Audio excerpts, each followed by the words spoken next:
The Women's Festival is one of the first, and probably the first major event organised by the Women's Network. And the idea is it's a flagship event that will demonstrate and hopefully inspire people as to what the possibilities are for the network in the future. So we're bringing together alumni from 79 onwards with current students, both undergraduates and graduates, and fellows and staff in the college, and getting them to share all kinds of experience, whether that's professional, academic, personal. So if you look at the college now, it's very, very different from what it was 20, 30, 40 years ago. We've got pretty much equal numbers of female students.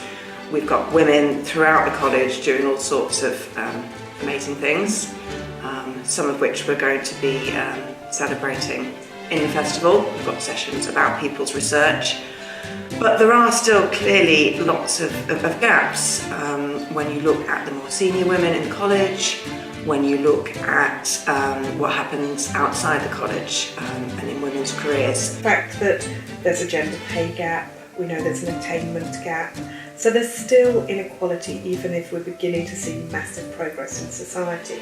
I think the importance of the Women's Network is to keep on making the steps forward that we've seen over the last couple of decades, and to use the fact that those of us who've walked through these beautiful buildings and had the great opportunities that St John's has to offer get an opportunity to share the learnings we've had. I think people can get out of the festival a huge variety of things, so it will depend what you're looking for partly. It might be that you're a young 19-year-old woman wondering how to plan her career.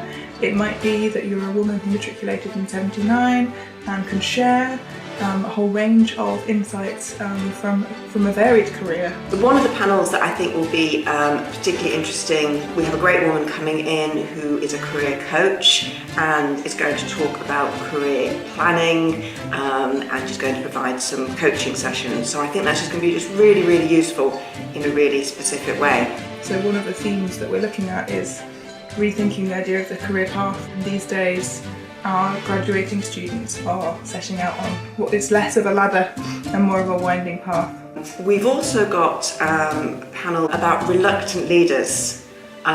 So what this is all about is women who might not have thought of themselves as leaders in the conventional sense, who might not feel they have that kind of charisma or confidence, but making them realise that actually they can still be incredibly valuable leaders in a slightly unconventional way. A bit of learning from what it's like to deal with glass ceilings, or how it is to navigate the workplace when there's a really ingrained patriarchy, and how to transform both our professional and our personal lives. We're having an incredibly wide range of sessions. As I said, we've got the research sessions, we've got careers sessions, we've got sessions that are just fun. We've got sessions looking at particular issues perhaps facing women of colour. We've got sessions looking at women in the LGBTQ community. So we're trying to make sure that we've really got something for everybody and not just having one single view of what a woman is and what she has to do. And it's also just about fun, reconnecting with each other, reconnecting with the women and girls that you knew when you were here, and finding ways forward.